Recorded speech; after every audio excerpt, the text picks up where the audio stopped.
Assalamualaikum warahmatullahi wabarakatuh. Selamat siang dan salam sejahtera untuk kita semuanya. Hai seluruh masyarakat Kabupaten Ketapang dan Kalimantan Barat dimanapun berada. Kami saat ini berada di Sekretariat Komisi Penyiaran Indonesia Daerah Provinsi Kalimantan Barat yang terletak di Jalan Adi Sucipto, Pontianak. Dan sudah bersama saya Ketua KPID Kalbar. Selamat siang Pak Dedi. Selamat siang. Kabar baik ya Pak ya? Ya, puji Tuhan, alhamdulillah. Alhamdulillah. Saya senang sekali disambut dengan luar biasa hadir di KPID ini atau kantor KPID ini pada kesempatan hari ini. Sudah hari ini adalah Rabu, tanggal 11 Juni 2025, dan untuk seluruh masyarakat Kabupaten Ketapang serta Kalimantan Barat, khususnya pendengar radio Kabupaten Ketapang, ada beberapa hal yang ingin kami tanyakan atau kita ngobrol-ngobrol santai siang hari ini dengan Ketua KPID Kalimantan Barat, yaitu Bapak Dedi Malik ST, terkait dengan laporan dari Lembaga Penyiaran Publik Lokal atau Kalimantan Barat terkait dengan isi siaran, kemudian evaluasi KPID terhadap Lembaga Penyiaran Publik Lokal tersebut, termasuk kepada kami LPPL Radio Kabupaten Ketapang. Untuk itu kami silakan kepada Pak Dedi. Silakan Pak Dedi. Iya. Assalamualaikum warahmatullahi wabarakatuh. Waalaikumsalam. Sampai selamat siang untuk kita semua. Selamat siang untuk para pendengar radio RKK. Salam dari saya Dedi Malik, Ketua KPID Kalimantan Barat. Pertama-tama saya ingin sedikit memberikan paparan dulu bahwa kami ini KPID merupakan sebuah lembaga negara independen. Jadi setiap lembaga negara itu dibentuk berdasarkan undang-undang. Nah, undang-undang yang mendasari Komisi Penyiaran Indonesia itu namanya Undang-Undang Penyiaran tahun 32 tahun 2002. Undang-undang penyiaran inilah yang menjadi landasan KPID berdiri dan bekerja. Amanah Undang-Undang Penyiaran bagi KPID adalah menugaskan, memberikan wewenang kepada kami sebagai perwakilan masyarakat menjadi regulator bidang penyiaran. Artinya ada beberapa hal yang harus kami kerjakan. Pertama pasti mengawasi. Apa yang diawasi? Program siaran dari lembaga penyiaran, dalam hal ini media elektronik, televisi dan radio. Jadi dibatasi. Karena kalau media cetak itu sudah ada lembaga negara lain namanya Dewan Pers. Yang belum masuk dalam pengawasan Dewan Pers maupun kami itu media baru. Contohnya yang kita lihat sekarang YouTube, media sosial. Nah, itu ada nggak kemungkinan, saya mau tahu, kemungkinan diawasi? Ada. Karena kembali setiap undang-undang mengalami perkembangan dan ada revisi namanya. Tinggal nanti pasti ada kajian ilmiahnya, ada forum publiknya. Seberapa worth it itu dan siapa yang menurut undang-undang yang layak atau mempunyai kapasitas untuk mengawasi. Ya, diberikan amanah tentunya dengan infrastruktur yang mendukung. Jadi KPI dalam hal ini sesuai amanah undang-undang penyiaran mengawasi media elektronik. Dalam hal ini televisi dan radio. Selain mengawasi program siarannya, artinya ada tugas runutannya adalah melihat, mengevaluasi, melakukan pembinaan, melakukan apresiasi dan juga melakukan punishment dan reward. Artinya imbang ya, dihargai juga ditegur juga. Selain itu menggalang kerjasama dengan stakeholder, dalam hal ini pemerintah, karena ada beberapa pilar dalam penyiaran. Pastinya ada lembaga penyiaran TV radio yang menjadi yang memproduksi program-program siaran yang sangat berkualitas. Ada regulatornya KPI, ada pemerintah, dan ada masyarakat. Jadi ada 4 pilar. Nah, tugas pertama sudah regulasi, artinya ada reward, ada punishment, ada pembinaan, ya kan. Tugas kedua membangun jejaring komunikasi dengan stakeholder, termasuk masyarakat, termasuk pemerintah, supaya bisa menciptakan ekosistem penyiaran yang sehat, khususnya di kita. Makanya salah satunya di KPID Kalbar Award tahun ini yang kami lakukan temanya membangun Kalimantan Barat melalui penyiaran daerah. Fokus pada penyiaran daerah, mengangkat kearifan lokal Kalbar, potensi kearifan daerah. Itu tugas kedua, membangun ekosistem penyiaran yang baik. Dan tugas yang berikutnya adalah bagaimana ke masyarakatnya sendiri, karena masyarakat ini penting. Nah, pertama pasti memfasilitasi masyarakat terkait dengan kepentingan penyiaran, biar masyarakat mendapatkan haknya, informasi yang benar dan valid sesuai haknya, sesuai amanah undang-undang. Dan kami juga bertugas memberikan edukasi, sosialisasi dan literasi kepada masyarakat terkait dengan program siaran yang sehat dan berkualitas. Ada sinergi, ada lembaga penyiaran, ada pemerintah, ada masyarakat, dan ada regulator. Jadi itu tugas kami. Nah, seiring dengan tugas itu, yang sistanya ini itu tugas pertama regulasi, ya kan, pengawasan. Jadi di awal tahun selalu kami ajak sinergisitas, namanya ada BIMTEK, ada Gathering, ada Coffee Morning dengan lembaga-lembaga penyiaran supaya untuk menyamakan perspektif, membangun kabar khususnya dengan penyiaran, dengan program siaran yang sehat dan berkualitas. Untuk mengontrolnya, kami selalu mengundang seluruh lembaga penyiaran agar duduk bersama. Yang kedua juga refresh lagi, ada guidance-nya P3SPS, pedoman perilaku penyiaran, standar program siaran. Ini kisi-kisinya untuk menghasilkan, membuat program siaran yang sehat dan berkualitas. Tindak lanjutnya adalah meminta kepada lembaga penyiaran, baik publik lokal, swasta maupun komunitas maupun berlangganan, untuk memberikan program siarannya, time schedule-nya kepada kami secara rutin. Jadi dari situ kita sudah tahu perencanaan strategis masing-masing. Contohnya RKK.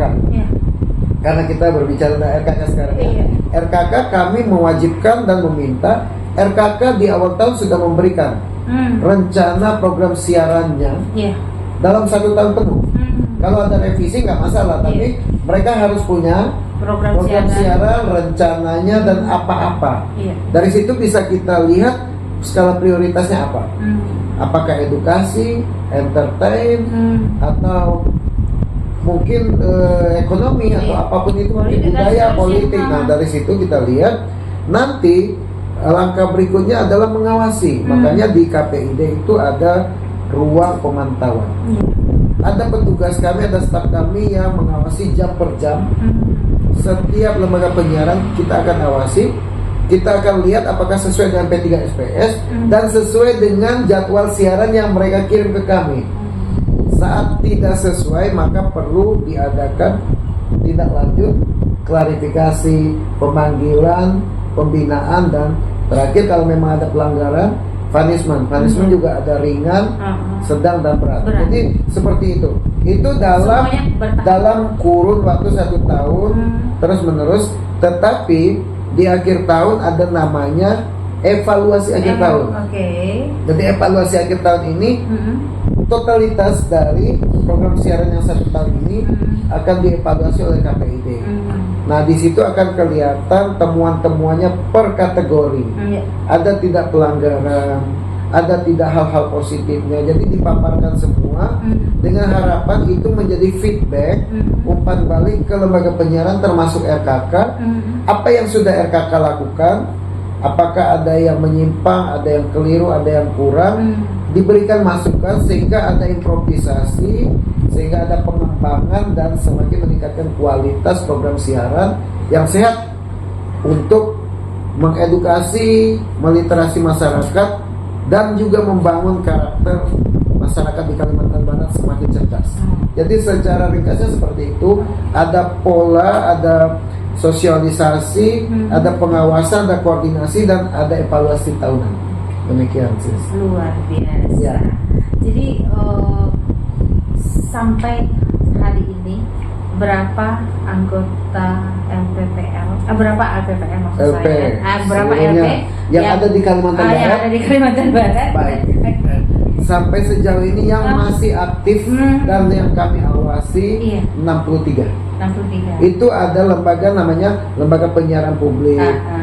Ada lembaga penyiaran publik lokal LPPL, Iya, contohnya contoh RKK, saya, ada LPS lembaga penyiaran swasta, ada LPK lembaga penyiaran komunitas. Ini masing-masing punya segmentasi ya. Siap. Dan ada LPB lembaga penyiaran berlangganan. Nah, dari 63 itu kan kembali dipecah menjadi TV dan radio. Jadi kalau masyarakat Bro and Sis kalian mau melihat, kita ada publish di website kpidkalbar.co.id. Nanti dilihat di situ ada bidang-bidangnya, ada 3 bidang di KPID, bidang kelembagaan terkait lintas sektoral, bidang pengawasan isi siaran terkait pengawasan, dan bidang PKSP terkait kebijakan. Nah, nanti di dalam di dalam website itu salah satu poinnya adalah untuk melihat lembaga penyiaran yang ada di Kalbar. Bahkan kita sudah susun per kabupaten pun ada, jadi lebih spesifik TV radio. Contoh, kalau kita mau tahu di Ketapang, di Kayong, kita bisa klik TV di sana, radio di sana, begitu. Jadi ada detail. Yang menjadi tantangan kita adalah dengan adanya disrupsi media, pola pandang masyarakat terhadap media berubah. Jadi kita harus kreatif dan inovatif untuk tetap memberikan program siaran yang sehat berkualitas, tapi juga menarik dan worth it bagi masyarakat. Nah, ini tantangan.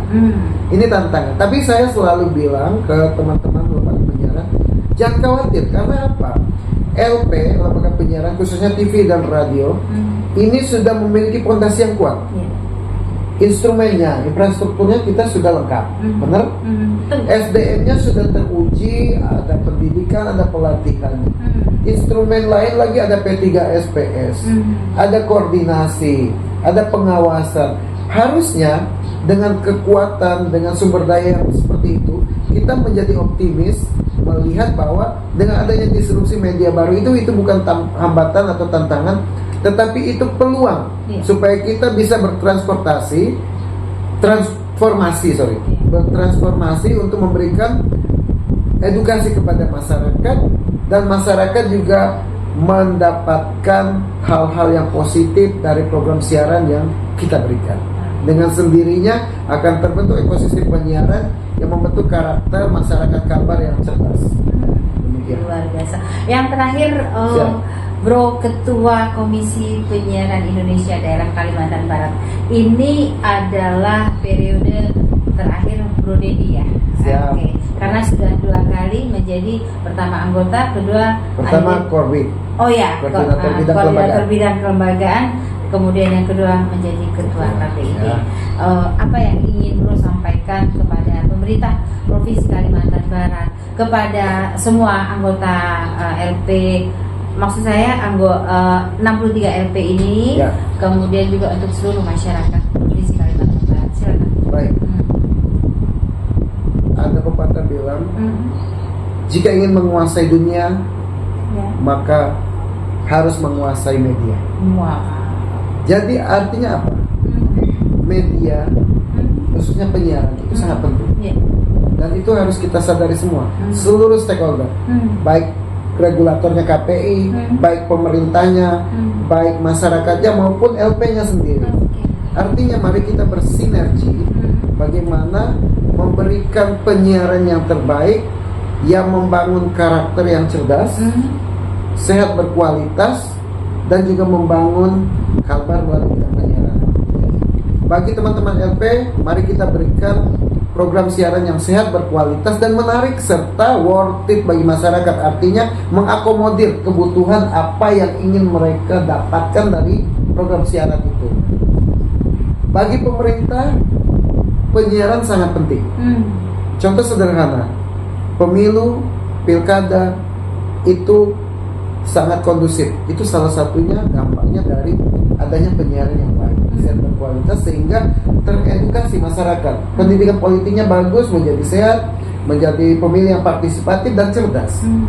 Artinya kita sudah melakukan tatanan yang baik, fondasi yang baik, sudah ada sinergisitas. Mari kita tingkatkan, dan harapan kami pemerintah provinsi maupun pemerintah kabupaten juga semakin mensupport melalui kebijakannya adanya sinergisitas, termasuk juga memberikan dukungan anggaran mungkin kepada LPPL, memberikan kerjasama dan melakukan MOU dalam rangka mencerdaskan masyarakat melalui pemberitaan, penyiaran, informasi melalui bidang penyiaran.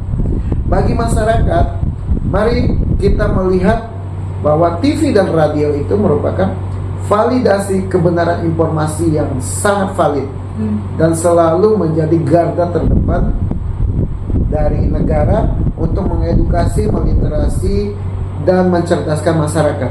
Mari kita melihat dan mari kita menggunakan TV dan radio ini sebagai sumber informasi pertama untuk memperoleh informasi yang sehat dan berkualitas.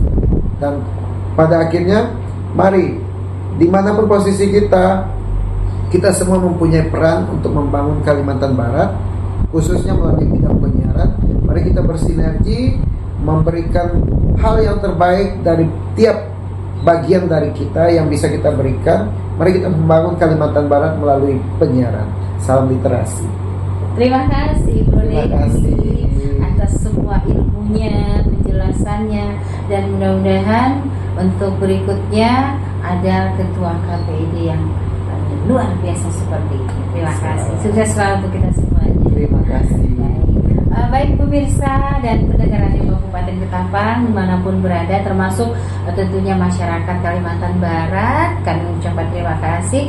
Sekali lagi terima kasih juga buat KPID Provinsi Kalimantan Barat yang sudah menyambut kami dengan luar biasa, dan pastinya insya Allah di tahun depan kami akan kembali dengan laporan yang mungkin agak berbeda dengan orang yang berbeda pula pastinya. Baik, sekali lagi terima kasih. Saya Wilia dari kantor KPID Provinsi Kalimantan Barat Pontianak melaporkan untuk seluruh pendengar Radio Kabupaten Ketapang. Sampai jumpa. Wassalamualaikum warahmatullahi wabarakatuh.